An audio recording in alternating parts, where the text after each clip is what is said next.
Hi guys. Yeah. But shout out to King Handsome World Life tapping in the comment section. Yeah. Shout out Whoa. everybody in here. We got King Handsome World Life. We got Zoel with some pink hands. Aaron Rothwell with Hey Guys. She said those bags were whack. Zoel again put hello host and co-host. What's up? What's up? Rick Ruger review. Peace to the gods. Peace to you, Rick Ruger. Much love.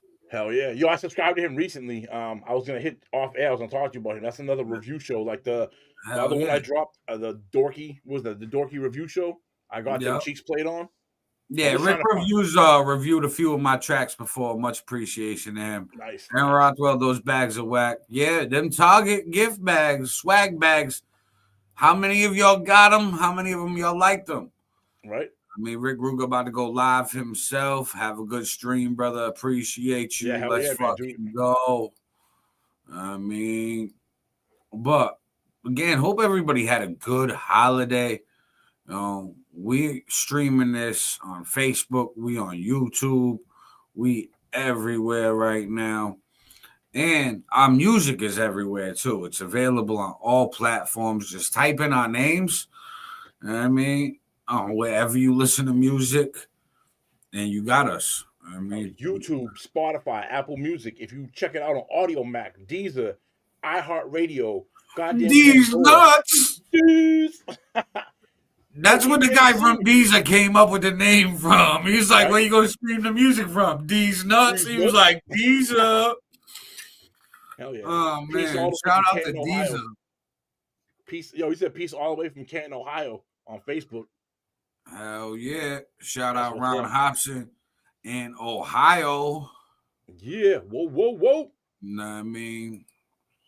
Ain't that next to like Cleveland? Or is that just another big city that's popping off the top of my name? Not probably right. I mean, Ohio's not that big of a state. Right. None of these states is really that big, except for like Texas, California. I mean, all the Southwest states like New Mexico, Arizona. Yeah, they all be bigger and shit. Right. Except one thing I didn't know until I went to PA, how big Pennsylvania was. Pennsylvania, this is just fields of trees, fucking trees, and more trees, and highways that go 70. And it takes forever to get through.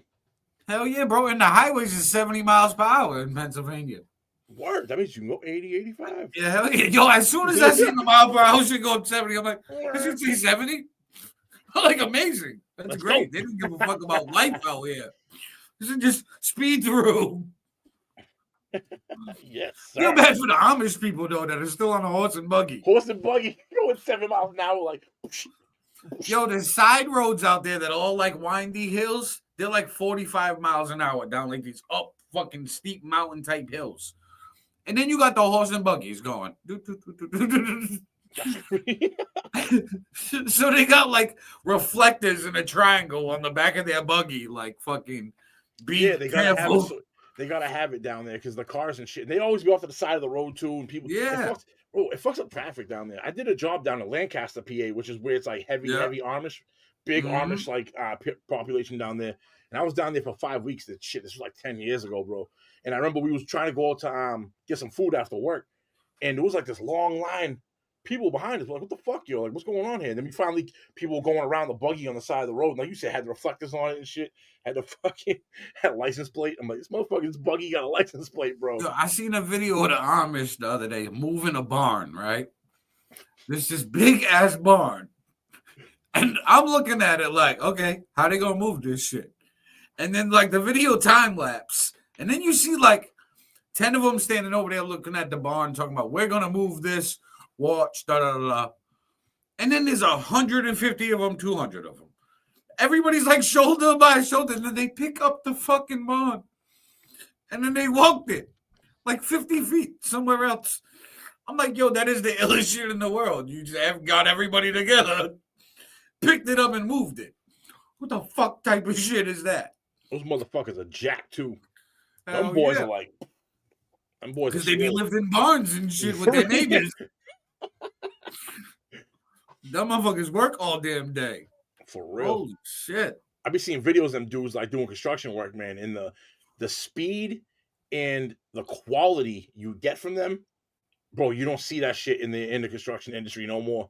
Like not at the rate that they do it, to the good quality you get out of them, bro. Crazy. And If they I hand owned do a shit. construction company, I'm gonna try to hire a few Amish people to teach my workers. Right. I'd be like, yo, listen, I'll pay y'all top dollar. I know you really don't care about top dollar because you're already rich, but listen, fucking teach my peoples how to make this shit great because your shit's amazing. Like, for real. But hold on, we got another comment from Ohio. Yeah. Shout out Cypher Sick Bishop in the comments. Cypher Sick. Yeah. Ron Hobson put it's 45 minutes west of Cleveland. Not bad, not bad. Yeah. And put you all could clean up the music side here during the Pro Football Hall of Fame festival in the summer. Bro. That's the fucking good idea right there. Okay. That's a real good idea. Nice Canton, Ohio trip. What's the dates for that? By the way, Hobson, if you're still in here, yo, what's you said during the summertime, right? When is it? June, July, August? Roughly what weeks are they? Is it a 1 week? Is it a 2 week event? Send us some info on that.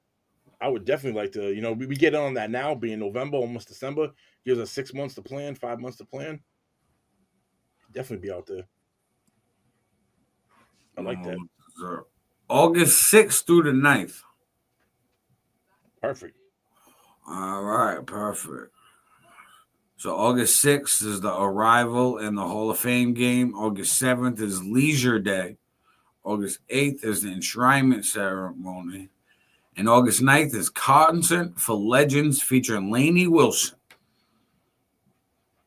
Who? Either way, fuck it. All right. Is that? It's probably an amazing person that's an artist, but I've never heard of that person. Me neither. It's not what I listen to. I would say it's probably outside the genre. Yeah, it's outside the genre. You're not going to see Lainey Wilson in my fucking playlist. I'll tell you that right now. Somebody put a gun to my head. It was like, sing one Lainey Wilson song. I'm like, just pull the trigger, bro. I never heard of him. I don't know what you're doing. Erin said she's nice. Nice she looks. Yeah. Aaron Roth was a little drunk in the comments. Nice. She's nice to you. Look Street. LOL. She's nice to you. Look Street. She's nice to you. Look Street. I'm on roast mode today, so let's fucking roast turkey. Hell yeah, yo. Hell yeah. No. Speaking of roast mode, right? Me and my foster child, Cassius Flo, back in the day, had a podcast where I used to do prank calls. And, see what was going on and, pull people's legs. So I'm going to try to see. Call him. You should try to prank his ass. Nah, he knows my voice. He'd be like, what's up, bro? Been a while, bro. Praise Jesus. Amen, brother. And I'll be like, thou art thou. Right. Fucking Shakespeare. That's like one of the first times. Honestly, that's like one of the first times I've seen him stick to something. He's actually keeping good. Every day, yo. I go on Facebook and like I happen to go on at the same time he's live, and it ends up on my Facebook news feed. And then I tap in with him once in a while, but he getting mad because I fuck with him hardcore. I'll be like, yo, you nail it in front of the priest. Is he gonna bless your mouth with his goodness? And bro, he be getting so mad. I'm like, you altar boy in the back for him? Cassius, come on. That's a great segue to what I'm about to do. I'm about to call up Adam and Eve and Seacock. And see what's up with these people. Thank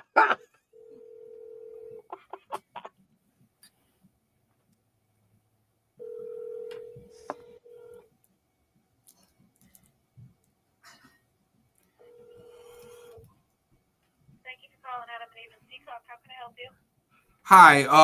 I was wondering about the dildo size that you guys got. What's the biggest one that you got?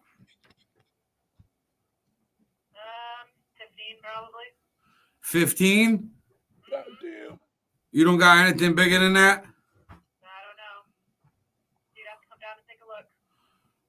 Okay, because I'm trying to throw a party this weekend, and I need like 10 huge dildos. Well, we're open till 10 if you want to come down and take a look. All right. And before I pull up over there tonight, I was wondering what the price range per dildo is. They're all different. You'd have to come look. Like for the 15-incher. I have no idea, honey. Okay. All right. Have a good night. You too. Bye. Wah, wah, wah. Right. Horrible. Right. She knew. didn't want to play She along. was. She want to play along. Bro, I thought you was gonna go. Do you have the black one? Do you have the white one? Like, it's not really like trying to get her to fucking dig in on it. I was just trying to get her to have like conversation, but no. Right, she was not having it. Fuck it, I'm gonna call up the laundromat and see if they found my lost thong.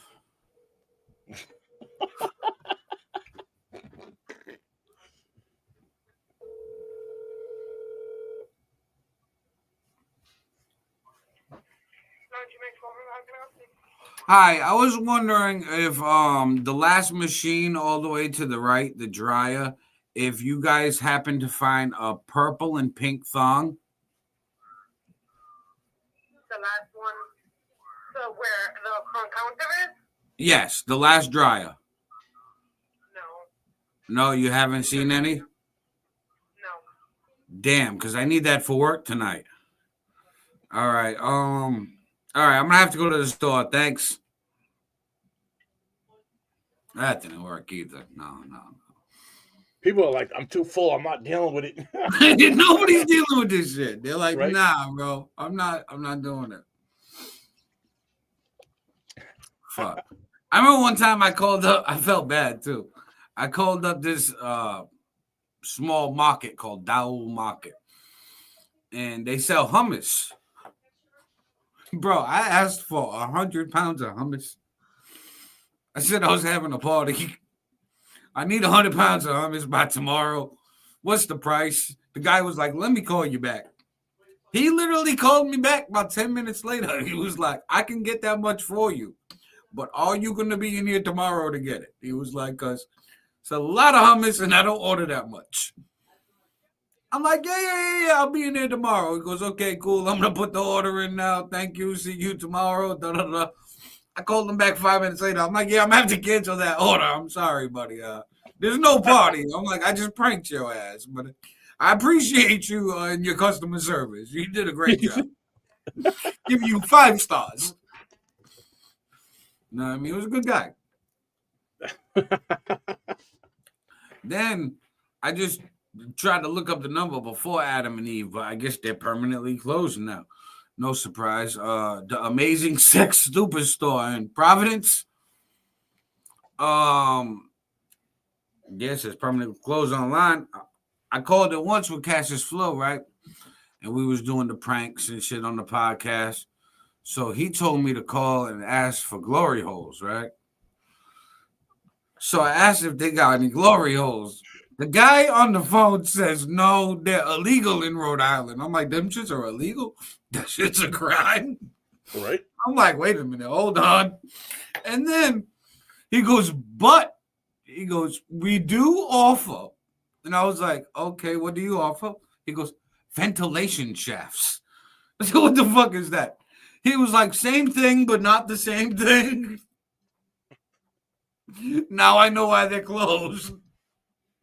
Ventilation shafts. Oh, you gotta get clean airflow in there. You know what I mean? Yeah, exactly. I mean, you gotta put the holes in the wall. Make sure oh my God. Air's out.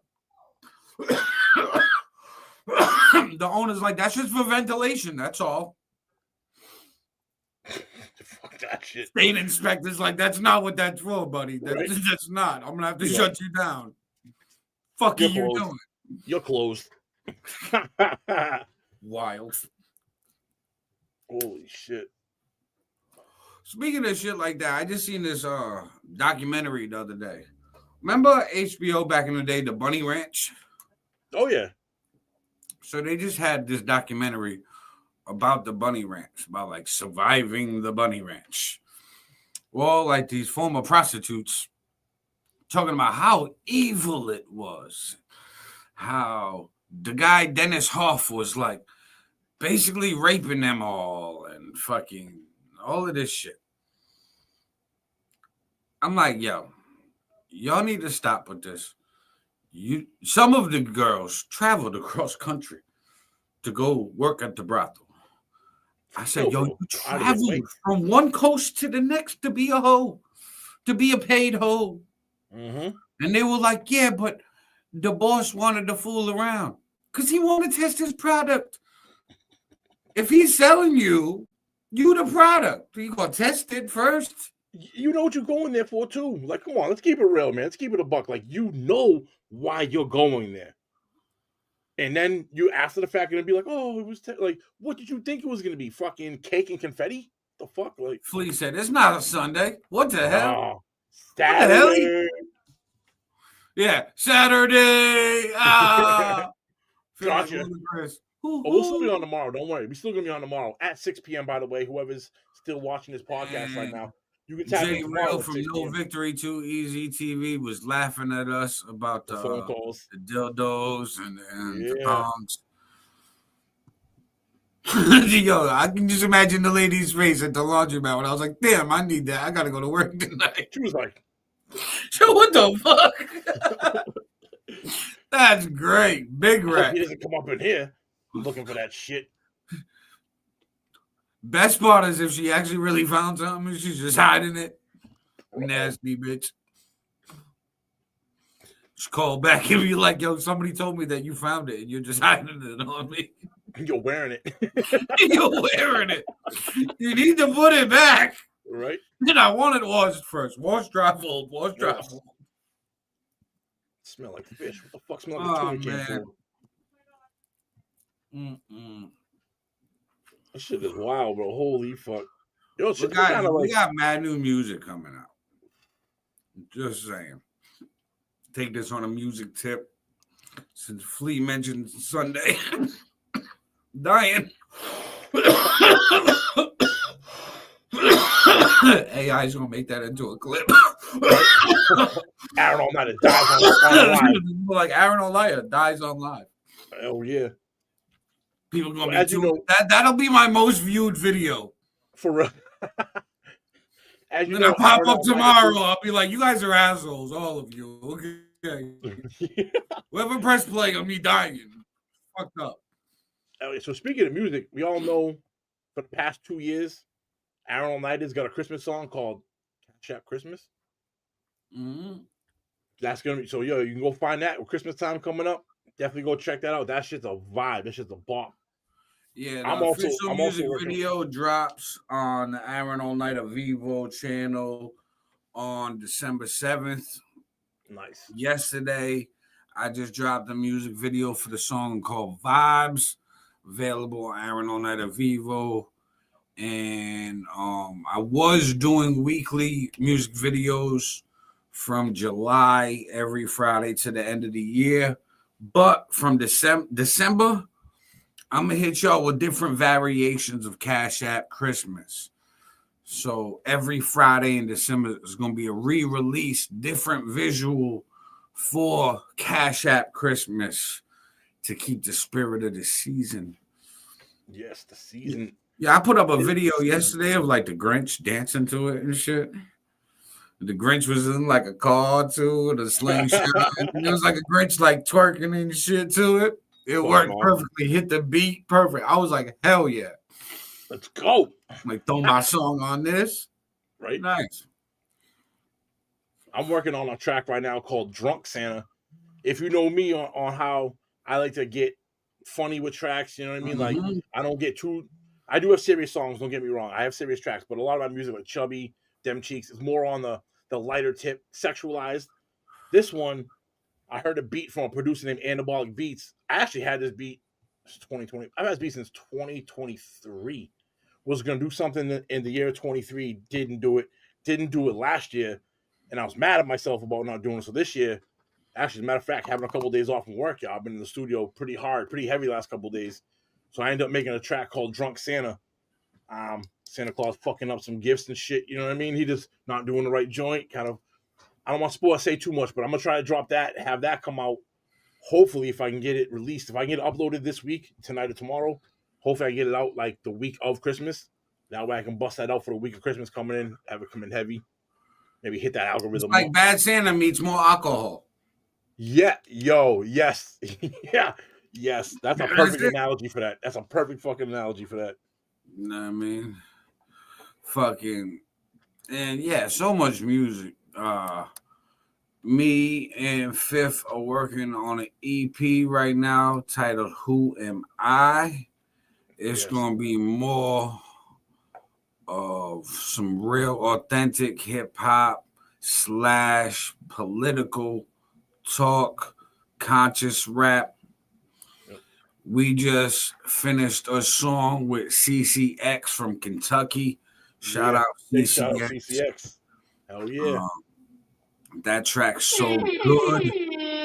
Just got finished getting mastered. That'll be up soon. We both have more in the works with CCX, so you're gonna be seeing a lot of CCX around get that us. Name. Yeah, know that name. That name is definitely gonna be popping off around us. And then me and King Handsome Woe Life got an EP on the way. Cheech and Chong for my smokers. Yeah. You're gonna hear a lot on that one. I mean, Rapper Wee's on that one. We just finished a song called Facelift. This Botox Bug got facelift. Yo, it's a bop. I mean, so yeah, there's a lot of projects in the works. Plus EPs, man. Holy shit on the EPs we were talking about. Like, I think each of us got like four different EPs already in the works right now for like the first 6 months. And then I got solo tracks too, bro. Just going through that folder, like I said to you earlier, like I gotta organize my shit a little bit better. I was going through the folder before we hopped on the live, and I'm like, damn, bro. I started looking at solo tracks that are like, I'm like, yo, that I can release that. That's releasable quality right now. Is it to where I want it to be? No, but it's good enough. Like, it's definitely. You're never gonna get it to where you exactly want it to be. I know that's my biggest fight. You're gonna hear these legendary producers and engineers and hear that quality, and you're gonna be like, I want this right now. And trying to work towards it to the point where, like, sometimes you might end up fucking it up because you did too much, and now you got backtrack shit. Bro, you have no idea. I've been through that. All my engineering for the 5 years I've been engineering, especially in the beginning. I would get it to like, all right, it sounds good. Nah, I can do better. And then I end up fucking it up. And I can't remember every single knob turn to go back. You know what I mean? So I end up fucking shit up so many times. So now it's just like, usually now, at least for my method of it, is I get the vocals laid in how I want them, and then bang, I'll get the first mix out to sound at least of quality, bring it out to the car, listen to it on the phone, maybe a cheap speaker or something somewhere, then bring it to the car, and then go, all right, minimal adjustments because of what you're saying. I've learned my lesson, bro, from fucking too much. Sometimes too much is bad. Like, it's a negative thing. And the other thing that you're saying too is never, at least with me specifically, people that follow me music-wise be like, yo, I don't release nearly as much as you do. Because I'm so conscious of that, yo. And this is something that I have to learn. I'm slowly learning to get over. I look at it like this, right? If I release a song that's not A+ quality, but it's like a B, it's fine. It's good enough. Gets the song out there. If I see the song doing traction, growing, people liking it, I'll remaster that shit. So, like, I'm all about, like, let me release this, build this catalog. Tomorrow ain't promised. Let me get this out there. And then if something hits, I could always touch that up or get it touched up to the point where, like, okay, let me revive that and bring it back sounding better and all this other shit. So it's like there's a few that I'm already planning on remastering for a solo EP I'm working on as well. So that'll kind of be like a mini version of like my greatest hits type shit. Bang on that one with a few new records. But put it where it's like I just look at it like get the shit out there. And the only reason why my mind's like that now is because of what we discussed the last time we popped up on a live, where like people asking me for years, like, "Yo, where's your music, bro? Where's your music, yo? Where can I find your shit? Yo, I'm trying to buy something. I'm trying to download your shit, trying to stream it." And I'm like, "Yeah, I don't have You it. don't have nowhere to give them. Yeah. You know what I mean?" So it's like, while they asking for it, let me give it to them.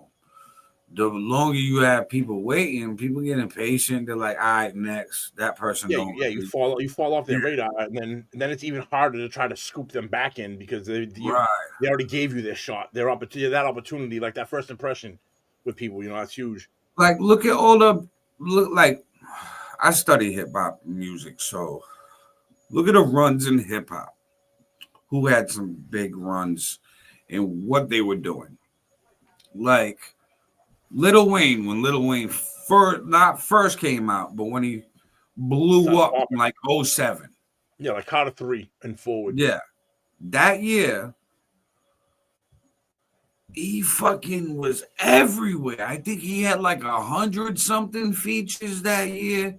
He was on a song with Fall Out Boy, okay? He was with everybody. Genres. And then I remember that. Lil Wayne was like the feature. Yeah, him working with everybody. He was the feature king.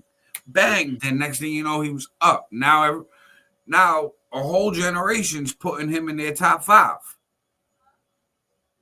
Rightfully so. He deserves that. Right. Same with like a run that Drake had. Drake was a feature king too. Drake was just, I mean, for people, whether you like Drake or not, you gotta hand him his flowers and being like, that man has been on the fucking Billboard top 10 numerous times, bro. That man drops heat. Now, whether you like it or don't like it, you gotta respect the fact that he's been up, and he's been up for a long goddamn time. I think the thing with Drake that's tough, right? And this is where he loses a little respect, but I still give it to him because he makes hits. He got an ear for songs. So most of Drake's songs, we know that like Drake ain't the biggest songwriter. Like he'll write his own shit, but he is known to have ghostwriters that do songs for him. Oh yeah. Well, he got the flows too. Right. He got the bag to buy this shit as soon as he hears it popping. Yeah. So like Triple X and shit. Like remember early in his career, he was tapping into that SoundCloud era before it was blown up. And grabbing certain flows out of it and then bringing it to the mainstream on his platform. Which same thing he did with Controller. And the one dance. I need a one dance. He was like, "Oh, Afro beats." He's like, "Cool.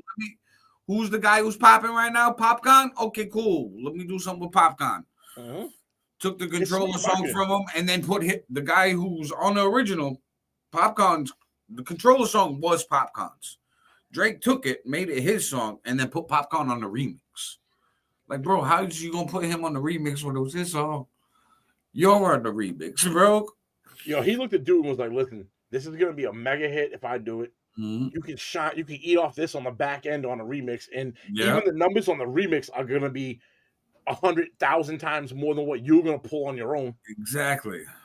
Most artists are gonna do it, especially with the climate, the way the climate is. I mean, let's look at the bag cooks. So Popcorn, like, listen, and then the more successful Drake became over the years, the easier it was because he had a bigger bag and you already knew the song was gonna be a hit. So like when Quentin Miller was writing for him and shit. Fucking Quentin Miller, that boy can rap his ass off, but he'll never have a solo independent career because of him writing for him. I mean, so hold on. I got a random call and I'm answering it on live.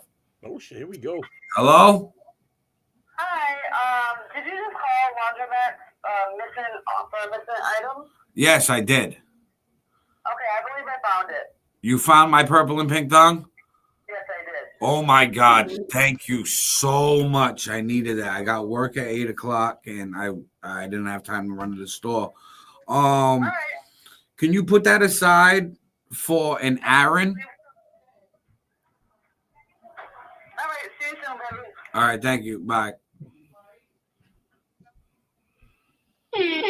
Perfect.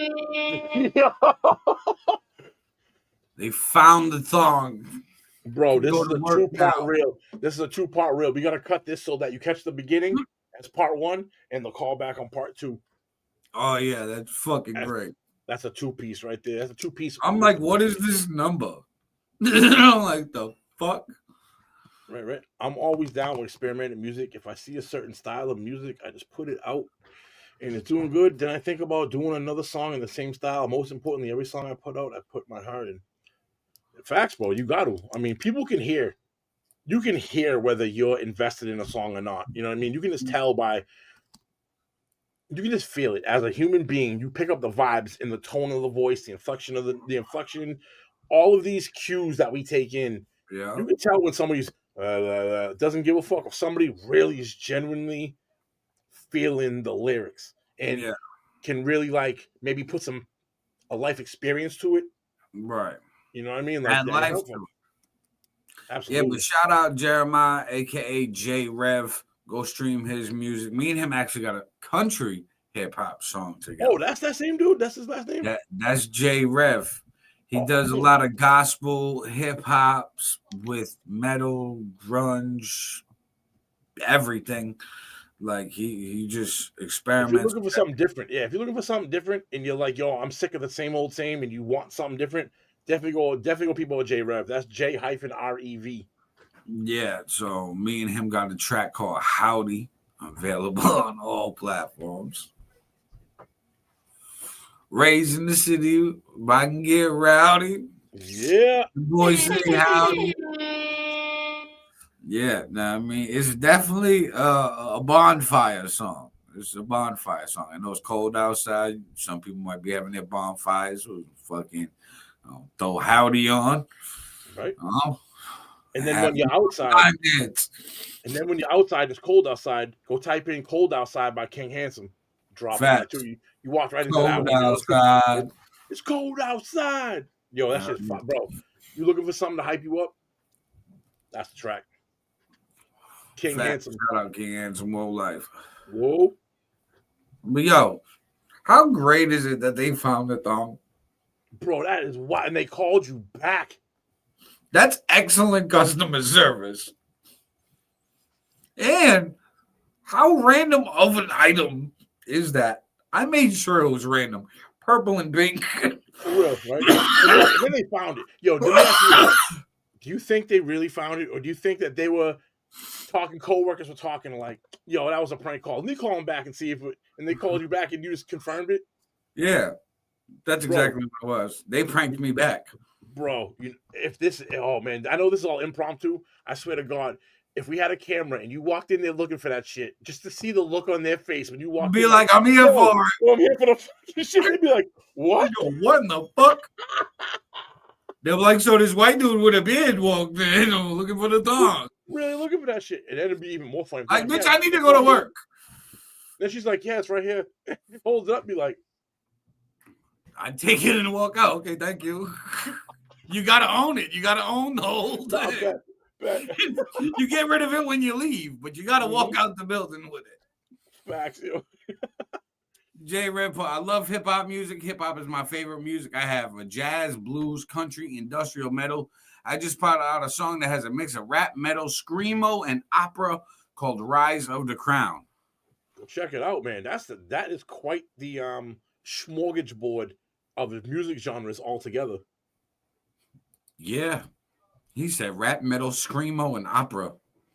Sundays is laughing. Paulie Styles. Shout out Paulie Styles, Sundays podcast show. Hell yeah. So you gotta definitely check that out too right now. You see that channel down there? Tap on that channel. We got episodes on episodes. Aaron All Nighter has joined us recently. He is now a staple of this podcast. So it's myself, Aaron All Nighter. It is Paulie Styles.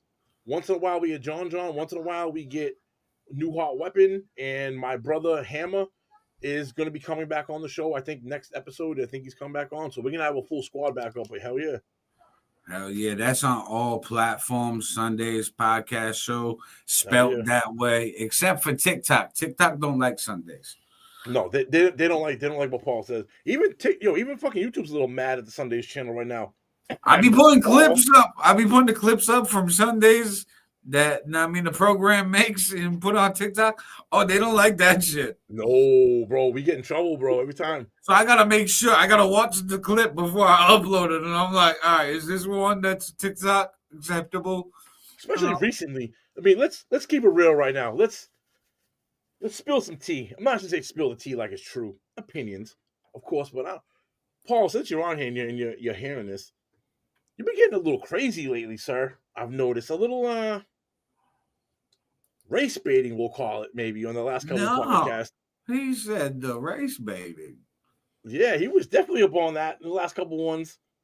You know, let's just say this random What's Up world, we have went from music engineering tips, 15-inch dildos, glorioles, pink and purple thongs, the Sundays podcast show, new music and EPs, holiday talk, and Black Friday deals. Bro, for real, this is why you come to this channel. This is why when you see these channels go live, you tune in, because you just don't know what we're gonna give you. We're gonna give you a little bit something of everything and anything. Who knows? He put no.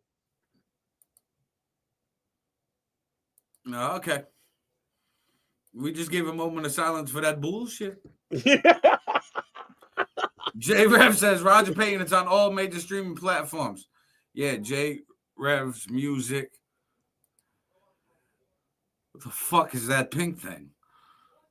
Is that an alligator? Is that a trans alligator? Right, bro? Paulie, what are you doing? That's a male to female alligator. Now, Paul, is this your way of publicly coming out of the closet right now? Are you giving us the exclusive drop on the Paulie Styles coming out of the closet as trans? I'm so lost to what that fucking emoji is. He's the household. I'm so lost to what that emoji is. I've never seen. Yo, it's on YouTube. It's this fucking thing. No, that's a YouTube specific emoji. So when you go onto YouTube and you hit the thing, they have their YouTube ones before you get all the smile emojis. They have their own like 9 or 18 of them or whatever. I just YouTube thinks it's special. YouTube thinks it. Hey, okay. Well, game over. Oh shit, that's a different one too. Right. Fancy. Yeah, it's the YouTube emoji. I think it's great that we went from 15-inch dildos to gospel, country, screamo music to fucking Amish. You forgot about the Amish people. You know what I mean? Moving bonds and shit. Lift things up, put them down. Hell yeah. Oh, I gained a sub off this. Yes. Bro, I've noticed this. Subscribe, follow, all of that shit. Otherwise, I will kick your dog with a fucking rock. Ooh, especially if you're on YouTube. Facebook is one thing. Facebook's a little easier for us to navigate. This YouTube fucking landscape is crazy. Bro, I'll say this. Ever since we got this new thing on StreamYard, I've probably gained 19 subs in the last 3 weeks. No cap. It's every time we go live. So we're talking about the truth. Is race baiting? No. The wording. Yes. Yeah. The wording. Especially in 2025, wording gets people's pants moist. And yeah, moisture. That's gonna be a clip itself. Just us going back and forth, going moisture. It's gonna be like the most uncomfortable word. No, but Paul, I get what you're saying. I know where you're going with this too. Like if it's free to talk about anything, it's free to talk about anything. However, that's not reality. Unfortunately, that's not the world we live in. You know what I mean? In a perfect world, yeah, you're right, but in reality, it don't work that way, bro. Like Yo, I there's just see something that things stacked against relates to people. this. Like nursery rhymes. I see some. It was the dark history of nursery rhymes, and The they were dark talking history. about so in London, like Ring Around the Rosie, for example. Oh boy. Ring Around the Rosie is about a plague that hit London, that Yes, I hundreds heard of that. people died. So what would happen? You would get a red circle rash and then a dark red circle around it. That was the ring around the Rosie. They said that it was airborne by stench, bad smells. That's what they were thinking. So they didn't realize that like the virus is airborne, whatever. They were just like, oh, it's got to come from like bad smells. So they would take pockets full of posies, flowers, and walk around with flowers in their pockets. It's dumb to smell now. So ring around the Rosie, pocket full of posy. Ashes, And then ashes, we all fall down. the ashes to ashes was because so many people were dying, they couldn't have mass burials, so they were having mass cremations. And the ashes were from smoke coming from the sky of cremated dead bodies. And then we all fall down. And then they weren't allowed to like publicly talk about shit like that because of the way the politics were in the country at the time. You couldn't really speak out on shit. So they put it as like nursery rhymes. Same with like Mary, Quite Cherry, whatever like her garden shit is. She was like killing people who were Protestants. Oh, that's so crazy. You know, the fact you said that, I only know the dirty other half. I don't even know the other real one, where it's Mary, quite contrary. Why is you so goddamn hairy? Right. I don't even know the real words like the second half of that joint. Bro. Right. So when you said that to me, it's the first. That's why I stopped, because I'm like, I don't know the real one. I'm like, I know the beginning of the real one. Yo, you want to go there with him? You want to pull his shit up? He's asking some questions, bro. I mean, it's gonna.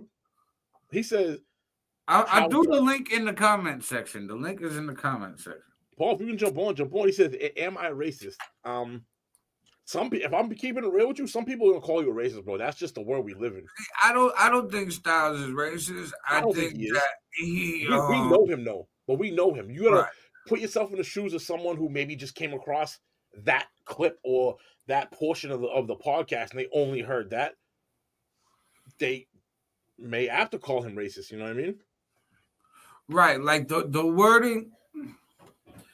It's not the 90s. Like, Styles, I feel like speaks his mind like it's 1995, Yeah. and like jokes and talks like it's 1995, with the same type of humor and style. Some people, that's still funny as hell in 2025. But for a good chunk of people, they got super sensitive to that. You know what I mean? That's why, like, I learned. Now the question becomes: Is that? No, because you're 100% right when you say that. Like, I'm gonna use myself as an example for this, right? So Styles don't feel like I'm fucking with him. I almost got banned, boycotted, fucking protested against all this shit. And I think I've said this before because people thought I was transphobic and homophobic. Like, my mom a lesbian. She probably have got more pussy than I have in my life. Okay. One of my brothers is full-blown gay. Let him swing that way. He doing his thing. Fucking I nobody hating. But I had a trans person that was watching, and they took out what I was saying out of context. Because I remember growing up, and hermaphrodites were called he, she's. Yeah. So me being a lyricist and a wordsmith, I was like, why has there never been a she, he, or a shim? I'm like, because I think shim is a better word. It's shorter. And it means the same thing. It's a she, him. It's a shim. And then the trans female in the comments got super crazy, tagged at followers, at highlight, and like 50 people in the comment. And next thing you know, my comment section blew the fuck up. Where I had like over 1,200 comments of like people angry, mad. And then I'm like, yo, chill. Let me explain. Like, fuck you, let me break this shit down. Should you have to, though? And this kind of goes like back to what I was going to say about what Paul, what Styles is. So Styles is who he is, right? Right. Is it up to him to conform to today's standard, or should he be allowed to still act like him, and these other people, they have to learn how to deal with it? Because the way I look at it is like, that's a double-edged sword, because if you're interacting with the outside, you gotta like play by outside rules. So it's like us doing this social media shit, right? I look at it like this. There's a lot of things I don't say, and I censor myself like a lot. You know what I mean? But I know that what I'm gonna say is gonna either ban me or whatever. So I'll word it differently to get around it. So, like, when I first started this podcasting thing, the example with the shims, I'd say some wild shit like that all the time. Yeah, I had a lot of people that loved the viewership, loved me for that. But there was a whole chunk that I alienated by saying that, going overboard with it. Like, I could have said the same thing. So it's your POV. It's your point of view. Not your point of view, but the point of view that you're looking at this from. Because if you're looking at it from a business point of view, right. Yes, you're right. What you're saying is right. But if you look at it from like a First Amendment point of view, First Amendments are gone. I say this all the time. We lost First Amendments as soon as they gave us First Amendments. I mean, as soon as social media popped out, because now social media, I think, is the biggest cataclysm of this because of what you're saying. We now have to have an idea. Does this violate the TOS? And if it does, we then have to reform our idea to say it in a way like we can't say you gotta say grape. You gotta say grape. You gotta say like unalived. You gotta say certain things in order to get your point across. Mm-hmm. And it's kind of stupid, you know what I mean? Because it's like I look at it like this. If I have freedom of speech like we do, right? It's good. If we have freedom of speech like we do, it's not up to me to change what I'm saying. It's up to the person listening, because that person listening has a choice: listen or don't listen. But the problem with this is now, because people have this weak skin, they're attached to it, and now they can't take themselves away from it. Oh my God, I can't believe he said the R word, or I can't believe he said shim or he, she, or whatever. You know what I mean? And it's like, bro, you have a choice right now to not listen to you and go to some and take your viewership somewhere else. Right. But no, you want to come at you for saying some shit. It's like, bro, this is that slippery slope. Like, honestly, I thought the shim shit was hilarious when I said it. I'm like, I struck gold with the shims. I'm like, this is going to be a thing. Hashtag shims. I'm like, Kim Kardashian got skims. I'm about to make this shit viral with shims. Right. Fucking great. I'm like, no. They hate me now. I'm like, listen, fucking ladies, gentlemen, I don't know what you are. Fucking don't be mad, all right?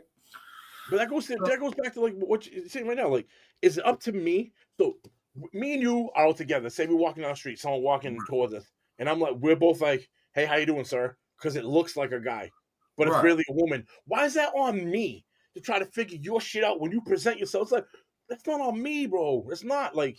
Right, but then I look at it like, if they're like, no, I'm a female. Okay, my bad, miss. My bad, ma'am. I keep it moving. So, like, I'll say some shit, but why should you even have to, though? It coming down to that, like we shouldn't have to, but it's the reality we live in.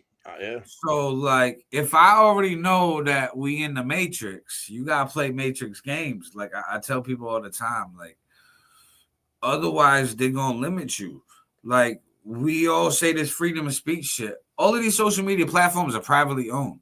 None of these amendments we have mean shit to the fucking social media platforms. Because they're private. Because they're private entities. Yeah, they're not a utility yet, which they should be. This is how they're skating around this because they're Double not. because if they are, that's even more government propaganda. If the government's got a hand in it and gives us freedom of speech on these platforms, it'll be an illusion because they'll be running the platform. So it'll only be what Yeah, so your freedom of speech. You still say what you can still say what you want. You can go on there and say R word, N word, W word. You say whatever you want. But they'll program their algorithm to push their narrative. Oh, of course. Instead of they'll program the algorithm. They'll program the algorithm to limit your reach when you say keyword this, keyword that, keyword right. That, you know what so I mean? They'll shadow ban you the same thing these sites do. You know what I mean? So they'll do the same thing, but the government will push more of their narrative on a site that they control by giving us the illusion of, hey, you guys can say what you want. Like, motherfucker, I know I can't say what I want. If I look you in your face right now, fucking whoever running the social media sites and say, fuck you, suck a dick, eat a herpes 30 days. 30 during days. an outbreak. Nope, 30 days gone. Bye. Yep. Sorry. Huh? What just happened? Now you demonetized for a year, by the way, too. Right. They already did that to me. So it's like after getting demonetized for a year, I'm like, wait a minute, hold on. This ain't making sense. How do I play this differently and still get my message across, still be authentic to self and get it out? But that sucks though. But that sucks because now you've dumbed yourself down because when you were being you, which was captivating the people, and you were rising above the rest, becoming like your own entity, they whack-a-mole you down, bro. You know what I mean? Right. And now you down here like, if I go back up there, I know what to expect. All right, so now I gotta try to do A, B, C, D, E. Yeah, the only way to really combat it would be to make your own website and direct traffic to your own website. But that's the most difficult thing because without the financial investment of marketing your website, your website's going to get drowned in the trillion other websites that are out there. So that's why these social media sites are huge. So the best way to get around it, in my opinion, is to build a website, get your social media traffic, put your URL in all your posts. And push your traffic that way. Yes. You got to. But that's a long work. And then you can say whatever the fuck you want on your website because nobody's going to shut your shit down. That's why they got the Discords and the Patreons and shit. That's where, like, you'll see these censored type kind of podcasts. You'll only get the like the limited milk toast version of it. If you want the real, when they talking about shit that you can't, like them boys that you can't talk about, you got to go, like you're saying, you got to pay the $2 or $5 a month to get in their Discords or whatever. Right. Yeah, but even that soon is going to start getting influenced because they're becoming popular. They're becoming powerful. It's a never-ending game because you're right. It's a never-ending game though because when you always got to find the new outlet that's ready. So the new one gets too big, they whack it down. These guys there's a business opportunity to start over again, and they do it. It's a never-ending fucking recycling symbol. You know what I mean? Like they already. That's why, like, a lot of artists moving over to Patreon. So you pay for the real shit. Yeah. Paul Star said, I'm your Huckleberry. Here we go. Black and brown people can call white people whatever slang terms that they want to on social media. That's weird, huh? Now, let's keep it real. Somebody's going to call that comment racist, but if we're being fucking honest, the kid's right. True. The kid's fucking right. I mean, let's be honest, bro. Like you see all kinds of people saying whatever they want about white people nowadays, and there's no repercussion for it. But if a white person does blackface or says any kind of even remotely close to racial thing, it's like blown the fuck up. You know what I mean? Like it becomes crazy. And the people, the black and brown people I've seen that try to talk about this, they all say they're like, well, white people, you know what I mean? Like you were racism for so long and slavery and da-da-da. And I'm like, bro, this is 2025. I get it. There was some fucked up shit that happened a couple 100 years ago, but I'm sorry. Your mama and your grandpa ain't never seen slavery in their life. We're talking 3 generations. That means 3 generations of I've never owned a slave in my life at all either. Right. So why am I being accused of something that happened 150 years ago? Like I had any control. The narrative that's being pushed is programmed into these algorithms to get pushed more to spread the message because these social media sites are lobbyists for these politicians. Hey, let me make billions of dollars with these sites and controlling society. And I'll say whatever you want to the people. I'll program it so they all see it in their newsfeed every day. Mm-hmm. Don't worry about it. Like, yo, if I was Elon Musk, right? Which is to cause what, though? The equal sign to what you're saying. Let's give them the conclusion to that. Why do they do that? The equal sign to that is division. Yeah, they have to Division. divide. It's divide and conquer. That's the only way you actually govern and control By people. race, by gender, by Mhm. religion. You'll see all of those three majors right there. If you understand those three majors and you start looking at the propaganda they push, you'll see it. Whatever propaganda lands under one of those, it's either they're pushing racism, or they're pushing, Christian versus Muslim, or they're pushing man versus woman, or anything and everything in between. Like, all right, this is a hot topic, right? But we was talking about shims and skims earlier. Fucking I'm trying not to laugh when I say that shit, but it is fucking hilarious. Anyways, the drag queen story hours with the kids. Too far. I think it's too far too. But I also understand that the only people that are going to them, those kids probably have already seen crazier. The videos I saw, I only saw, say, a half a dozen compared to of all of them that are out there that ever happened, right? I saw the kids were 5 to 8 years old. So it ain't the kids I'm even talking about. It's the fucking parents that are doing it. And if I'm gonna keep it a buck here, it was white women. It was the suburban Karens, the majority, not all, the majority of the mothers in there. There'd be a guy or two in there. It was a soy boy. You could easily tell he was a cuck. But the majority of them were the fucking soccer driving moms out in the suburbs bringing their kids. But why are you bringing your 6-year-old son or daughter in there when this little kid jumps off the couch thinking he's Superman or Batman? You don't think that's not impressionable? Like, well, this is where I'm going with this too, right? So I hear what you're saying, and I totally agree. I think that as a straight parent, right, you're not gonna send your kid to something like that unless that's already been introduced into their life by maybe a relative.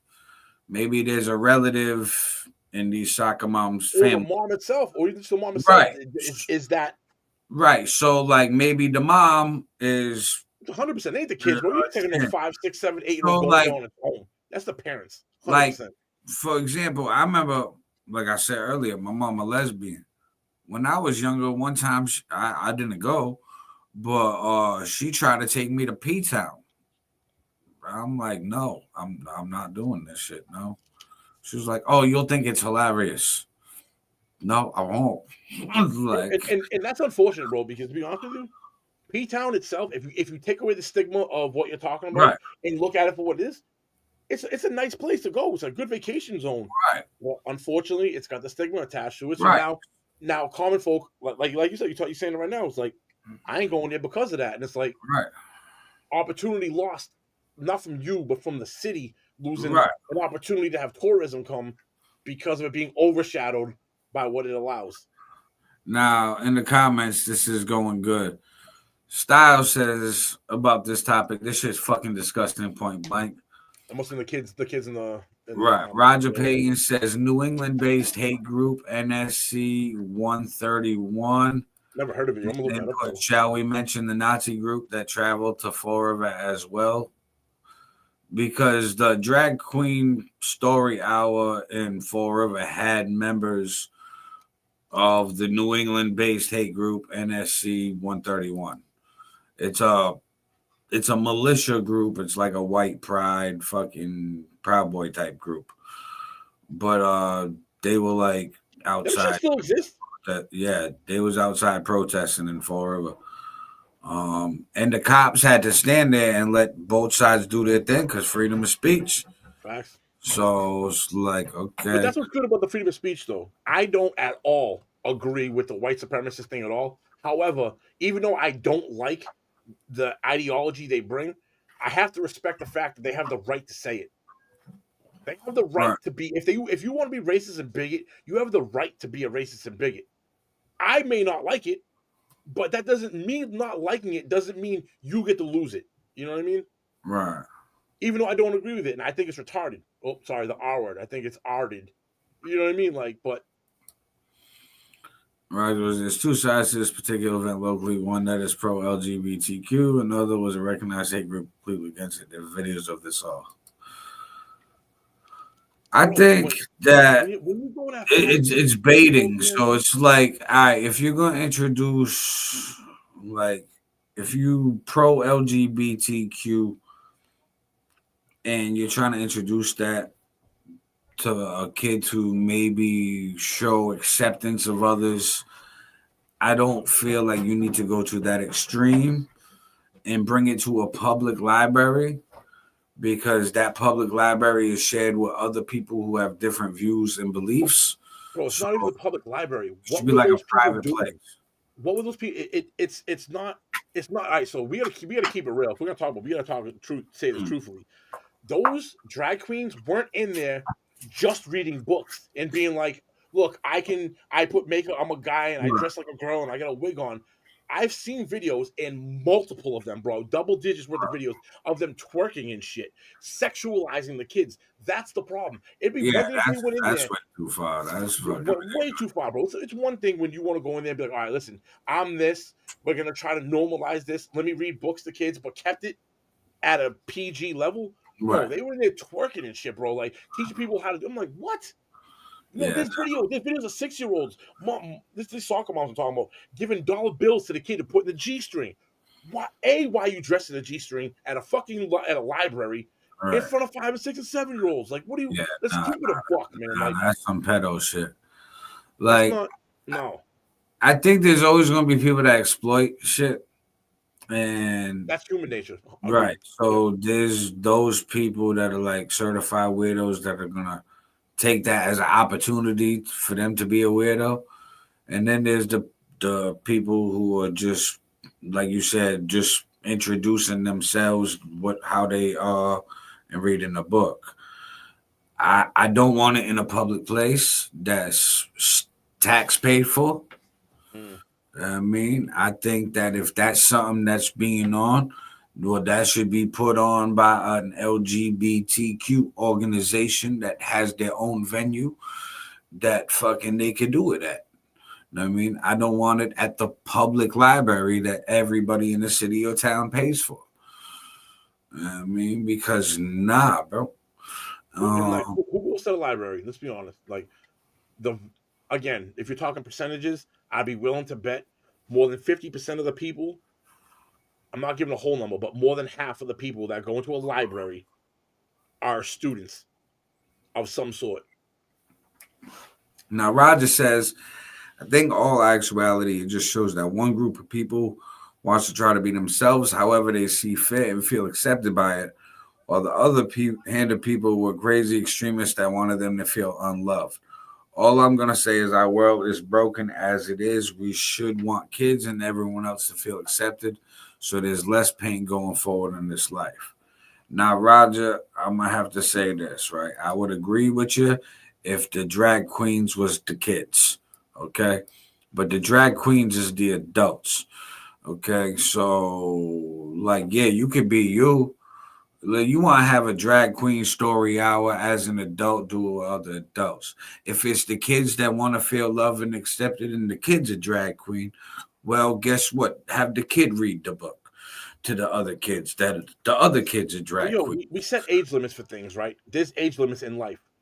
Why don't we put an age limit on that? Like, listen, if you're going to do this drag hour, 18 up, 18 plus, you're a legal adult. You are now in the eyes of the law accountable for your actions 100%.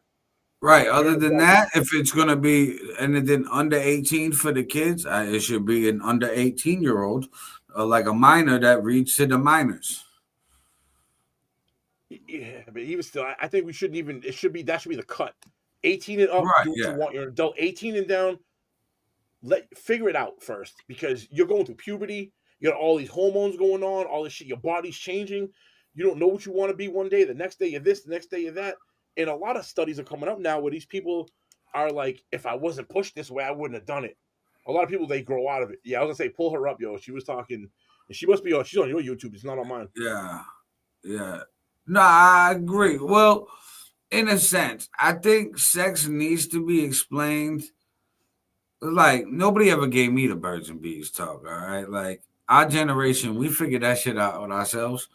Yeah, All right. 100%. So I see how many like kids fell through the cracks with our generation because of like bad parents and people who maybe shouldn't have been parents or oopsie babies. So Ultimately, that's a parent's fault, though, yo. That lies solely on the parents for not raising their children right. Like it's not up to someone right, else but if to the be. parents are already fucked up, who's gonna raise us? Who's gonna raise the parents that are already fucked up? Nobody. And So no, they're normally gonna it'd be your influence friend the group. whole generation. Normally it'd be your friend group. You know It what I mean? would, Like but your that's friend's not parents. happening Your in friends, no, that doesn't society. happen. You're right, that doesn't happen anymore. In our when we was coming, at least when I was coming up, Yeah, I'm 43. I'm check your 43, boy. so I grew up in the 90s, right? So I was either at my boy's house when his parents were there, so I was learning their family value system, or he was at my crib and he's learning my. So you get this kind of crossbreeding going on. You know what I mean? You just don't. But the technology took that away. So Yes, nowadays, 100%. unfortunately, even though we're a capitalist society, the technology is going to push us towards like a communism, socialism type shit. With capitalism as like a hybrid of all three. Fucking, we kind of already are a hybrid of all three. Like we got like a weird fucking economy here, but that fucks with the parentings. That fucks with the next generation. That all of that shit. I wish that like me as a person, like at school, they didn't just pull out a banana and put a condom on it. It was like, all right, this is how you do it, and be careful, guys. You know what I mean, just like the fuck, that's it. But yo, you gotta ask yourself this, right? Do these kind of classes even really help? Look at the Dare program. That did absolutely nothing. And that was fucking drugs against resistance education, whatever Right, that I think bullshit the was. ideas were right. I just But the think they sex ed, implemented the, it the wrong. sex ed really work. Like the sex ed in how we present it in school really work. Does No, it because curb? look, it was just put the condom on the banana. That's it. There you go. Be careful. That was pretty much it. They don't tell you about I think the STDs. Like, ideas were right. It's just it wasn't implemented correctly and thoroughly enough. Just like this is another hot one. I think that kids at a certain age, because the way society is in America, should have a drug conversation. hell yeah, fentanyl and shit the way I it is, mean, all this other shit coming out. Absolutely. like you got to talk to these kids before they start smoking weed. So then you got to think back to our era when we first started smoking weed. First time I smoked weed, I was 10. Yeah, I thought it was like 11 or 12. All right, so that's the age group that we got to start talking to these kids about drugs, especially since they not old enough to go into the dispensary and buy some weed, and they might buy some lace shit. For real. So that should be discussed in health class. I mean, like all of that shit, pills, everything, the whole conversation. So that way they're aware enough and smart enough and not naive walking around like, huh? And fucking, okay, this is fine to take. And fucking get hooked on something. I think that it does give the public schooling system more control, but I think that it's the same control that they already have, just different curriculum. I mean, just like tweak the curriculum to today's day and age to what we need. And I mean, ideally, in a perfect world, yes, but like with me and you have talked about many times on other they don't episodes, want to. that's not the goal because and it's not the goal, and you can see it's not the goal by how what they're implementing. It just like you said, Rockefeller wanted drones for people. They didn't want people that were smart enough to figure shit out. So I said, yep, perversion is a human nature. That's why they need to be kept away from kids and keep it out the library. The library has enough issues with babysitting the homeless. Bro, that's the truth. True, they shouldn't be paying for sex changes with taxpayer money either. I agree with that. 100%. I mean, that representation, though, for children that don't feel like they belong in the right body. As long as I've been alive, I understand that. If either of you two don't, always love to you too. Like, I feel like this, right?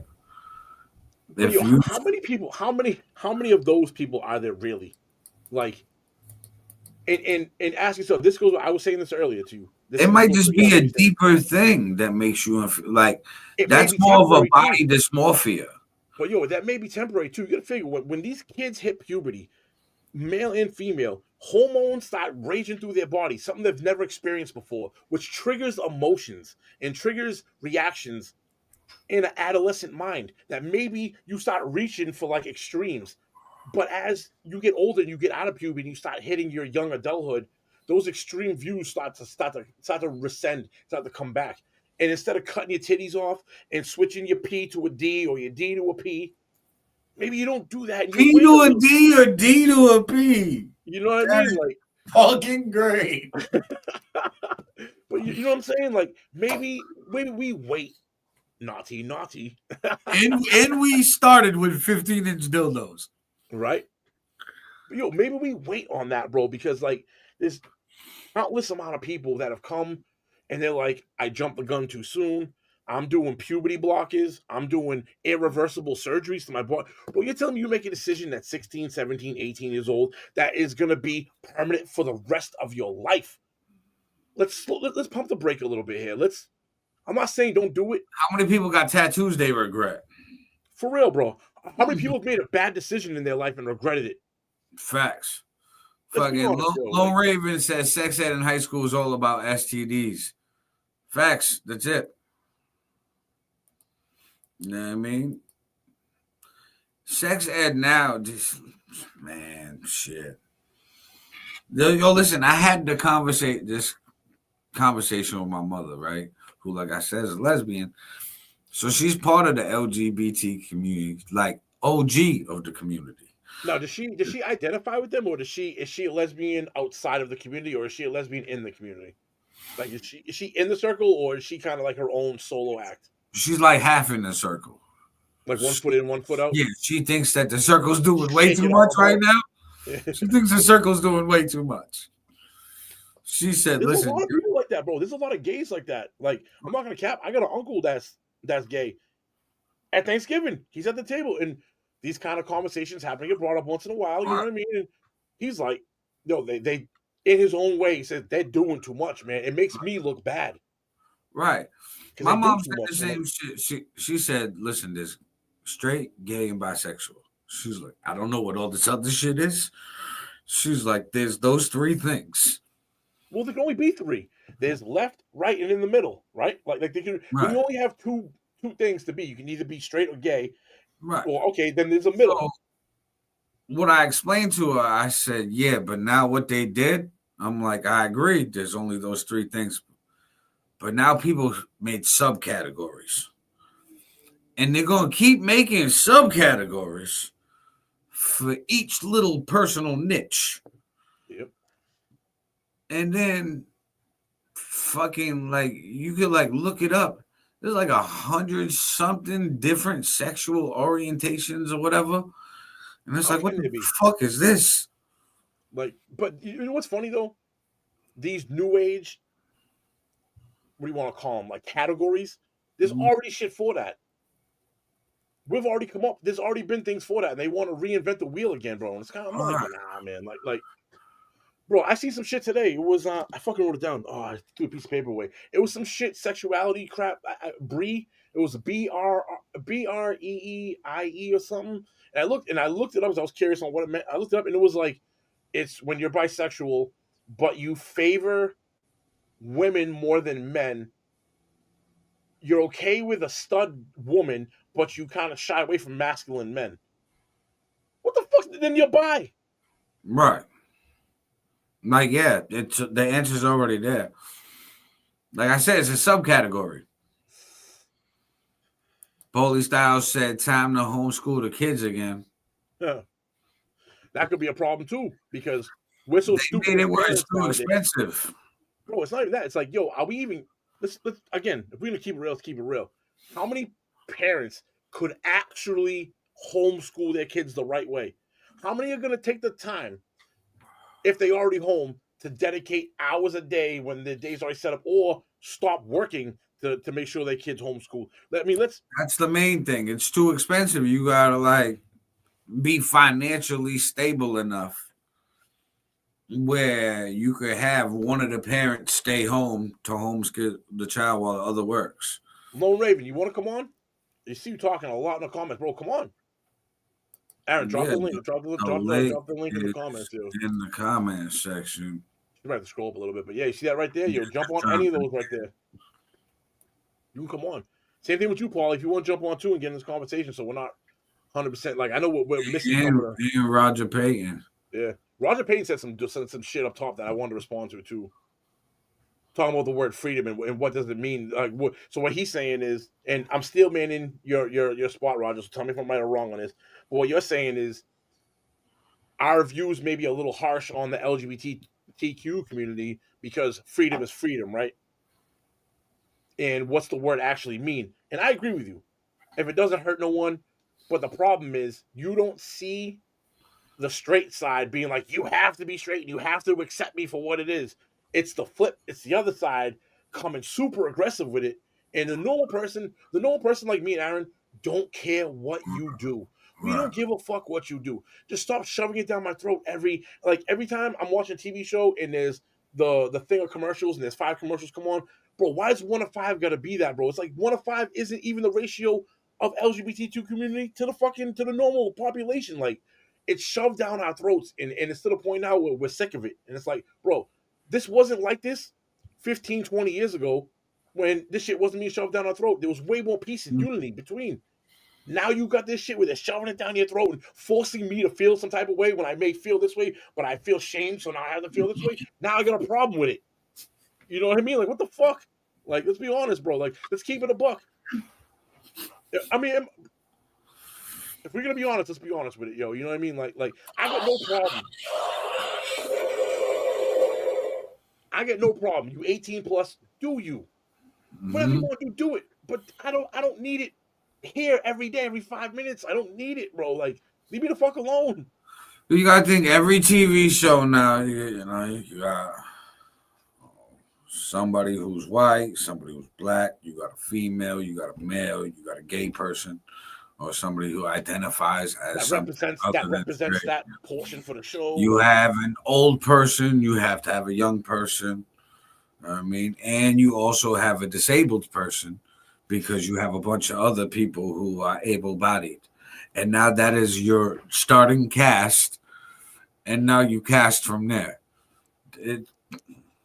It makes sense. It makes sense if the show was built for these kind of things to be incorporated into. Right. It's another thing to shove a circle in a square fucking hole. You know what I mean? Like, see, my thing is this, right? And the way that I move now, I learned my final lesson with the shims, but I had to bring it back. Bring it back. So anyways, with that shit, I learned years ago. Like, I told my boy, shout out Cali Azul. I told him in 2014 when I met him, I said, bro, it's the Matrix out there. I was having this same message 11 years ago. I already seen the wave. I seen the tide shifting with the world, politics, technology, the economy, schooling, the way the next generation was being raised, who was raising them, you know, like fucking drugs, everything, and was like, oh, damn, we fucked. We lost everything. So, like, I learned that my freedoms was gone then. I mean, there's a few books out there that shed light on the government that will open your eyes up to more of what we're saying. Like, one of them I forget the author's name, but it's Behold the Pale Horse. I've heard that. I've heard that. It has a bunch of like transcripts, released files of all wild involvement shit that the government's done over the years. A bunch of crazy shit. You read them books and then mix that with a 48 Laws of Power and 33 Strategies of War, and you can see how these people have structured. Your brain starts thinking like them. And then it's like, oh, okay, if I was them, how would I run the world? How would I make this work for me to be rich? And that's what they're doing, and it's taking our rights away. There's only so many seats at the table, too. There's only so, like, think about it, yo. Us as humans, right? We always got to try to find there always has to be like a hierarchy structure. And as much as we do have in this world, there's only so much. So think about it. If you own half the pizza, why are you going to let someone else come from the bottom and take a slice of yours? You're not. You know what I mean? So there's only so much. So the system's designed to allow a few at the top to dictate to the rest and not allow us to get our nose above water. You know what I mean? It's designed that way because there's only so much. And at this point, that so much is a lot. So these motherfuckers are like living life. I get it. There is enough to trickle down more, and they're not. And that's the problem. They're not releasing enough of it. Enough of the water isn't coming down to us. You know what I mean? They're holding the majority of it because. But you can't have everyone at the table. Because if everyone's at the table, then nothing's worth anything. This is right. So that's why like we've said before, the system is designed this way, and it's a perfect design for them to do what they're doing. Our system was supposed to be designed differently. It was supposed to be a competition design. Supposed to be. Meaning that whoever outperformed somebody got the bigger piece of chicken. You know what I mean? Because they earned it. Not because that they slid in the back. You know what I mean? Like that's how it was supposed to be. But like I said, now it's what Roger said. It's the rich versus the poor. That's what it really is, and they're disguising that as race and religion. Because race and religion, in real honesty, bro, it does exist. Don't get me wrong, but it's the lesser of the two. The rich versus the poor is really pushing shit right now. Right. In my opinion. Sundays, Polish Style said, don't forget in this modern day world, you have to say that the white man is the devil and he causes all the problems in this world. Well, that's the propaganda on it. That's the divide. The blue-eyed one, too. Right? But this is what he's saying it's specifically backing up what we're talking about. In order to get white people versus black people, or white people versus Puerto Ricans, or white people versus Asians, or white people versus anyone, right? Or it doesn't have to just be white, doesn't need to be the center. You can input white, put any ethnicity there. It's designed that way to cause lines in the sand. Because as a whole, they can't stop us as a whole. But if they took the whole and chopped this whole into 1,000 fucking pieces and then decided to take one piece out at a time, we're going to allow that to happen. But they can't come at us at once to remove the whole as a whole. They need to do it as why they pick at us and get us to divide with all these different things. And it's all cracked all over the place. And then it's done. We fall apart. Any strength we have as citizens and as a country it's gone. Humans, then it's just the power that's looking at the crumbled pieces like, okay, we run this shit. Cool. Now they're not strong enough to take us down. Peace. Let's go to lunch.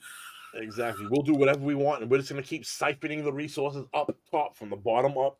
Styles said the great divide in this country happened when half of us started to not know how to tell someone what a woman is. Partially. Yes, partially, yeah. I think it happened way before. I think that started a long time ago. That was another one of the things that was picked to cause a divide. Yes. That absolutely. A lot of people just like hook and focus on. Like Styles, Styles, go on his YouTube and look. The links on his. He said drop the link, but I don't have the link to give him. The link should be in the comment section. No, but he's in my YouTube. Your YouTube doesn't pop. Your comments don't pop up on mine. He has to come to your live. All right, yeah, pop over on my live and it's in the comments. Yeah. I didn't know I was white until high school. Okay, and I'm a mix of stuff too. My white was always like British and shit. I missed the '90s. I missed the '90s too, but I'll be honest with you, man. Yeah, like this is something I always say. How did we? I know how, but I'm saying this as just a fucking thing. Technology. How did we be?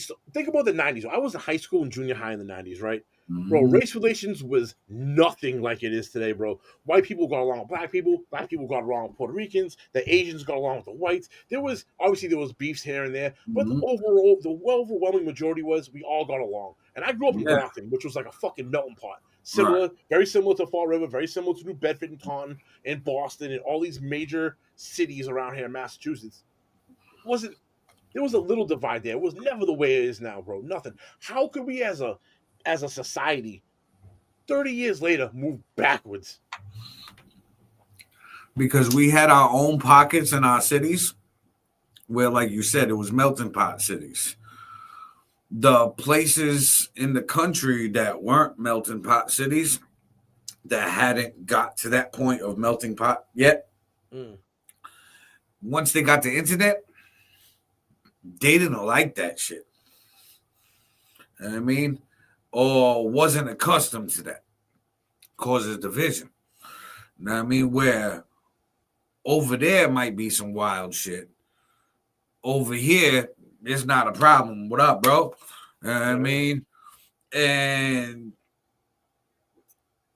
it's just everybody's getting more and more aware because everybody doing their own research.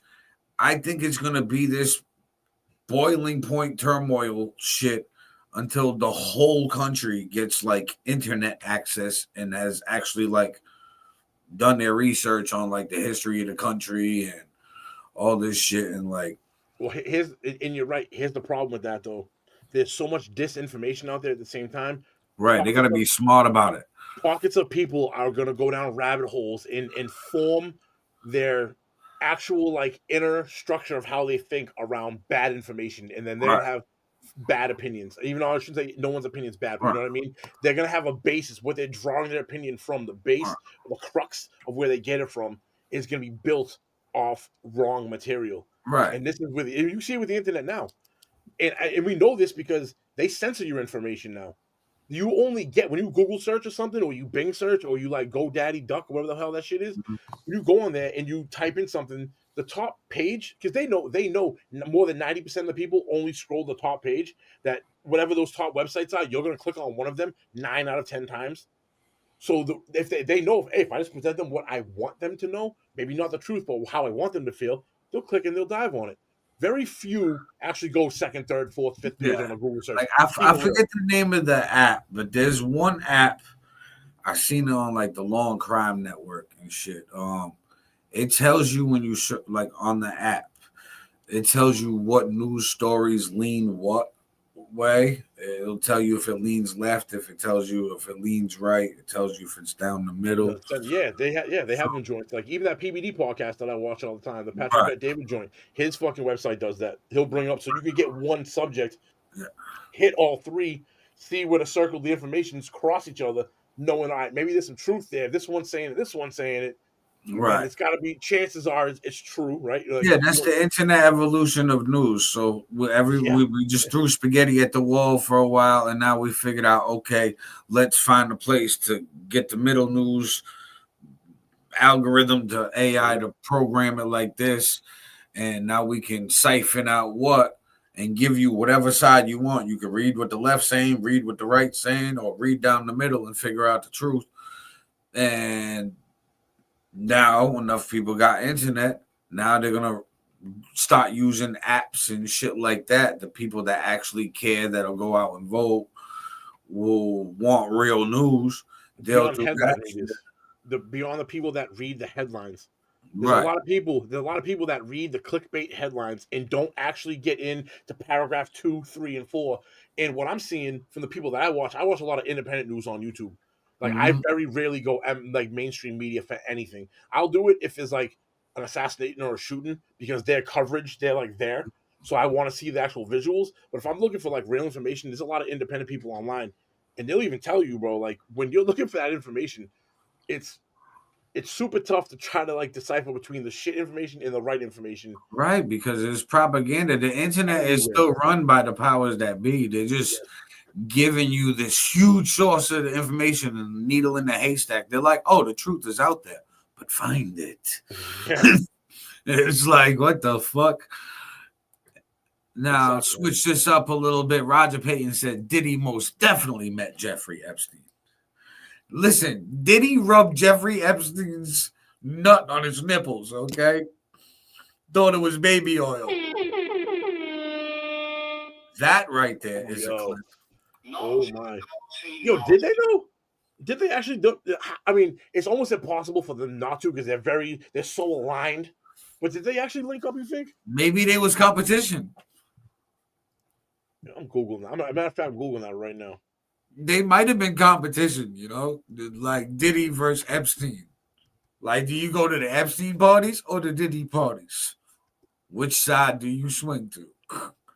I mean, there's no confirmed evidence or publicity releasing information that Sean Diddy Combs and Jeffrey Epstein ever met or socialized. While both individuals have faced serious sex trafficking and abuse allegations, in both cases have involved powerful and wealthy circles, they are largely associated with different social and professional environments. Oh, yeah. So there was competition. There was McDonald's and Burger King. Oh, yeah. Yep. I mean, there was like, nah. Do you go to the Diddy parties or the Epstein parties? Or the Harvey Weinstein parties? What parties do you go to? I mean, horrible. Wild. Roger Payton, or so we know. For real, that's just what the internet's telling us. Facts. Like I said, that goes exactly what he's talking about is getting beyond page one. Google, DuckDuckGo, Bing. Mm-hmm. When you search something, that first page is gonna be when you ask that question, they're already tailoring their answer to you, knowing from what you're saying, right? So whatever websites they're giving you is what they want you to dive into, which is how those websites paid to be up there. That helps. That's what forms your opinion, though. You go on this website, and then let's say like you're even someone that's half skeptical, and you go on to the first. I'm gonna hit the first three. You're still on the fucking first page. You're still getting. Now they're doubling, tripling down on you, bro. It's evil genius. If you can take yourselves out of our shoes and put yourself in their shoes and look at like how I'd want to control someone and how I'd want someone to think that they're thinking on their own, but they're really not. I'm really planting the seed in some like Inception movie kind of shit. Bro, it's evil fucking genius, man. Diddy was Jeff's bitch, okay? Jeff was way higher up. Diddy handled the music industry mostly. Jeff handled different money, said Lone Raven 56. That's bro. Let's be honest. Epstein Files had the Prince of England on it, bro. Yeah. And some Saudi royals. Well, like I said, there was McDonald's and Burger King because Diddy had one of the other princes. What was it, Prince Harry or something? The young one that's going bald. Did he? I thought Epstein was. Yeah, he had the princes at one of his parties. The young ones. Yeah, no. I'm sure the royal family, you know how they get down. Bro, them Dubai trips. Have you seen some of the girls that are coming back talking about the Dubai trips and what they do to them over there? Bro, they be taking dumps on their. Hey, I give you 20,000. I take shit on your chest. Yo, but these girls are gonna do like documentaries in 5 years. Oh, they're so traumatizing. But they're like, yo, 20,000, send it. Like, bitch, you still did it for 20,000. 2 stacks right there, 2 bands right there, like in your face. These girls are like, I'll take a shower afterwards. You know what I mean? Like, now I know if you were Sundays dude. If you paid him 20 grand, you probably shit on his chest if you wanted to. Paulie likes that kind of stuff. Some government secret agent shit. For real. That's the real reason why the files haven't come out yet. Well, yeah, because they're saying that there's like former CIA directors, there's FBI directors, there's people in Israeli prime ministry and fucking their intelligence. So you got world intelligence that Epstein had. So. Bro, what we're going to get, because this has been the publicity it's gotten and it's been dragged out this long, they're going to find a way because we've made us as a society has voiced our voice and said, we want these fucking files. And they know they have to do something or we're going to keep nagging at them. It's going to get worse and worse and worse. They understand this. Just my opinion on this. What they're going to do is they're going to give you a partial and tell you it's the full. They're going to go through this list and be like, and me and you was talking about this, Aaron. I bet you these motherfuckers hit up all these names. Go, listen, if you pay X amount, we'll make sure you don't make that final cut because we're going to release it in 6 months, 3 months. And if you don't pay X amount to get your name off it, because we got to give them something. And some people don't. I bet you the number is so high that only a certain level of people are even like possibly able to afford it. Even to afford. So there's going to be names on this list that are even what we consider high profile people, but the people that got themselves off are like the pay attention to some of the celebrities that go broke this year. Yo, for real. If they just randomly go broke, they made some payments. Mm-hmm. I mean, Roger goes biggest cover up in American history. People want to look at politics with it, but I want to see what celebs are involved. A lot of them. Like I said, I think there's different levels to this shit. There was competition. Diddy versus Epstein versus Harvey Weinstein. They all had their own things. And a lot of these powerful people, like I watched a documentary on the Hugh Hefner, the Playboy Mansion. And he was cool with like orgies at first, and then had these girls into like bestiality and some more shit. So it was like, damn, bro, you just abusing your power. It's sick to say that, but if you really look at it from like a timeline, it almost makes sense. You can understand it because like he gets desensitized. You're in your 30s and your 40s and you start this, right? So at first, yeah, you're like, yo, 2 girls this, 2 girls that, 3 girls, and step by step, it doesn't solve your jollies anymore. So right. So Hugh Hefner is like, I've been used to 20 girls a night over for 30 years. So but over 30 years, dude, when you're 70, what's left? Like, right. I don't agree with it. Don't get me wrong. I'm not trying to. I'm by no means co-signing this, but again, I think at some point like that, that's weird. Bro. I think society. This is such a because I don't want this, but I do think that. I think there got to be some type of policing to that shit. Like, if you get to like a point where you're that desensitized, like you at least need therapy. You need rehabilitation or something, bro. Like you need to get help because, like, what the fuck?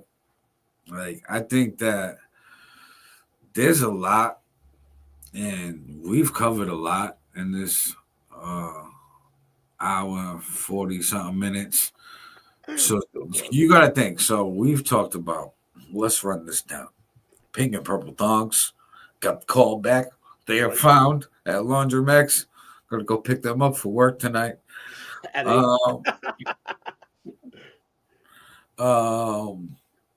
New music dropping on us.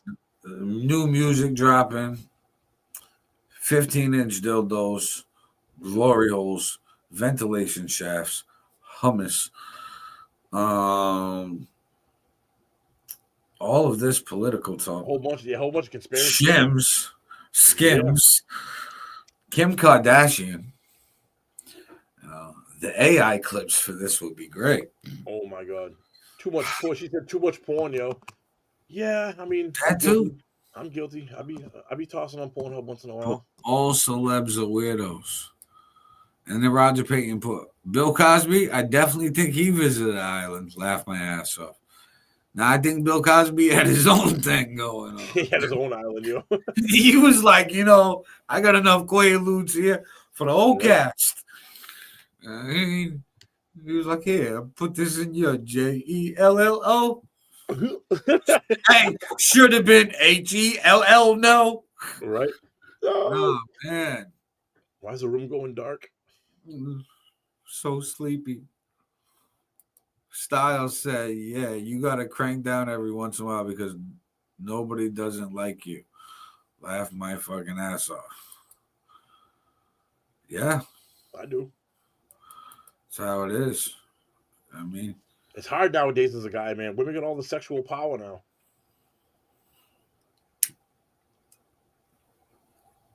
Let's go, Dearborn. Society. Dildos. Let's go, dildos. Dildos. 15-inch one too. Yo, you know those wild bro? She knew that he was trying to Yo, prank it's her. gonna be hilarious when AI Yo. chops that into a clip. There's no way And to the change whole all the clip. price. Listen, Viv, there's gonna be hilarious when AI chops that into a clip, and it's literally just dildos on the screen. Me going dildos, Yeah. and then you going 15-inch ones too, and that's it. Bro. Yo, you know Fucking what's crazy great. though, bro? That broad, she knew we was up to something because tell me, out of all the toys that they have there, dildos are probably the most popular toy. You don't have a price range. She didn't give you a price range, bro. Right? You Yeah, like, she how much wasn't are they? playing games. She was Not even like, a "This is little a bit. prank." Yeah. She must get pranks all the time. That's I got to don't be know. like a common like prank place. Bro, I know when I was like 12 or 13, I called up fucking, it was in Brockton. It might still be there today. I don't even know. It was called Stan's Adult Video. So I called and was like, doing answer, hello. I was like, do you have Monster Melons 3? And the guy would be like, yeah. I'd be like, how much? I was like, $14.99 DVD at the time. Or this, you know what I mean? Or the VH or the cassette tape. And I had the phone laughing, dog. Like me and three of my boys. This is when you had like regular phones. My boy would be on the other line and could hear. Well, that's where I had brought it from. That's why I brought it from. I'm like, I used to do the same shit. Yep. So with my foster kid, Cassius Flo, when me and him had the podcast at EBM, I was like, yeah, this is gonna be hilarious. I'm like, especially on a podcast, because like nobody's doing that. I'm like, fucking great. And yeah. Stans. Yeah, he knows. He's a Brockton boy. Stan Yes, was it right was. next to the gun Yes. store, right? Bro, that shit was it was in between Main Street and North Montello. I think it was like in that block right there. That's a great like location. I mean, just as an outsider seen by the comments, Stan's the porn store, Yeah, he knew. right next to the gun store. Yeah, bro. That place was legendary, bro. That place was legendary. You can bust another busted shot, whatever you Right, want to do, whatever store you want to bust from. Yes. What the Fucking fuck? right. Shit. Lone Raven. What topic did you miss, Lone Raven? The dildos? Yeah, it was before you jumped on, he made a prank phone call. Lady was not having it. But shout out to Laundromax in Fall River on Stafford Road for finding the pink and purple tongue. No, we will be in to grab shortly. Yeah, that was great that she called back. Lone Raven, we used to buy weed pipes from that store, from that porn store. Wait a minute, you from Brockton? Like you know Stans? The world is from Brockton. Bro, it's wild, yo. Oh shit, okay.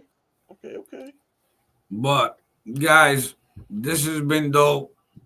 We just came on to say what's up, world.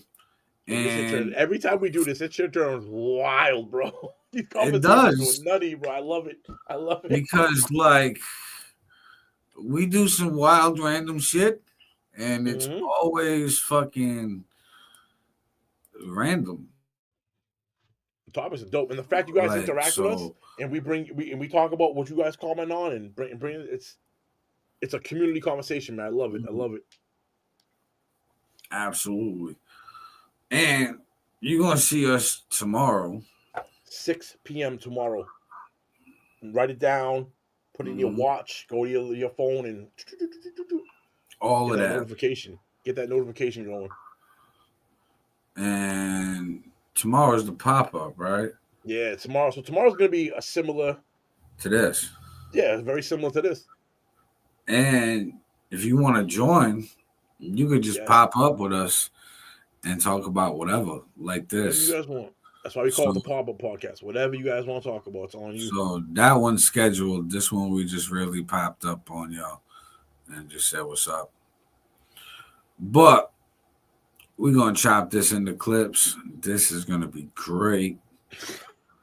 And everybody, make sure you follow, subscribe, share this out to your news feed, share this in groups, tag people in the post, tag people in the comment section, put at followers, at highlight, at top fans. If you're an admin or a moderator of a group, share this to your group and put at everyone. So Styles, share this to the groups and put at everyone in the post. It'll tag everybody in the group. It's highly appreciated. Thank you. to everybody who does that. Plus, shout out to everybody who's been in the comments. Go follow Sunday's podcast on all platforms. You can catch us on there. And also go stream our music. Yes, right here. Go on YouTube and type this in. It's your boy Fifth right here. Mm-hmm. I'm actually live on this right now. I also have a page. I got 169 subscribers. Let's hit fucking 200 by the end of this year. I don't have crazy dreams, no realistic, but 31. We can do 31 in this month. Let's get it. So if you want anybody's page, jump on here. Also cross over, hit Aaron All Night. Who are you streaming live on right now? I'm streaming on the Aaron All Nighter Facebook page. I'm streaming on the Forever Experience YouTube, and I'm streaming on Hip Hop Everything Podcast YouTube. Nice. So if you popped up for this tonight on the Hip Hop Everything Podcast, all Forever Experience. Listen, Forever Experience comes back next summer, and I'm coming back with a vengeance. All right, y'all done fucked up. And Hip Hop Everything, we do that every other Sunday. We also got the Hip Hop Everything interviews. We got Lone Soldier coming up on December 7th. Make sure you check that out. And we got multiple EPs on the way. Me and Fifth got an EP in the words called Who Am I? 6 tracks. Mostly new music. 7 tracks, mostly new music, except for 2 songs. We're going to give y'all Illusions and Street Magic Anthem. Yes. But, guys, support us and we support you. And, listen, I fucking put my Cash App because I want for Christmas is everything on my wish list. Send that money to the Cash App, fucking stock in. I'm asking where the bag at. Yeah. Yeah, that's my shit. Hell yeah. Cash App Christmas this season. I'm about to be the white male version of Mariah Carey. Fuck her drunk ass. Right. All of that shit. And yeah, fucking put me in your Christmas playlist. Hell yeah. And Fifth got Dirty Santa coming. Drunk Santa. Drunk Santa. I got a song coming out too. I'm gonna drop it the week of Christmas, maybe the week before. It's called Drunk Santa. It's gonna take you on a little bit of a voyage. Hell yeah. I was thinking of the Bad Santa movie, and I'm like, I know it's something, and I'm like, oh yeah. And then as soon as I said it, I remembered it. But yeah, Drunk Santa. It's Bad Santa and Drunk Santa. It's like the perfect combination of exactly. Yep. So, you know what I mean? And fucking guys, just subscribe, follow, all of that. We follow back, we subscribe back, we support back. You support us, we support you, and that's pretty much it. Because if we run over the time limit, the AI is not going to edit the clips like that. I'm gonna have to do it manually, and I don't want to do that. So we're going to say goodbye to you peoples. It's been fun. It's been great. It's 6 p.m. tomorrow. Remember that 6 p.m. tomorrow, Sunday night with Pop-Up Podcast. It's your boy Fifth and Aaron All Nighter. Absolutely. Don't miss it. Yeah, guys. It's been fun. It's been great. It's been kosher for them boys. Love and monkey grease. Yeah. Monkey grease. Where'd I come up with that one?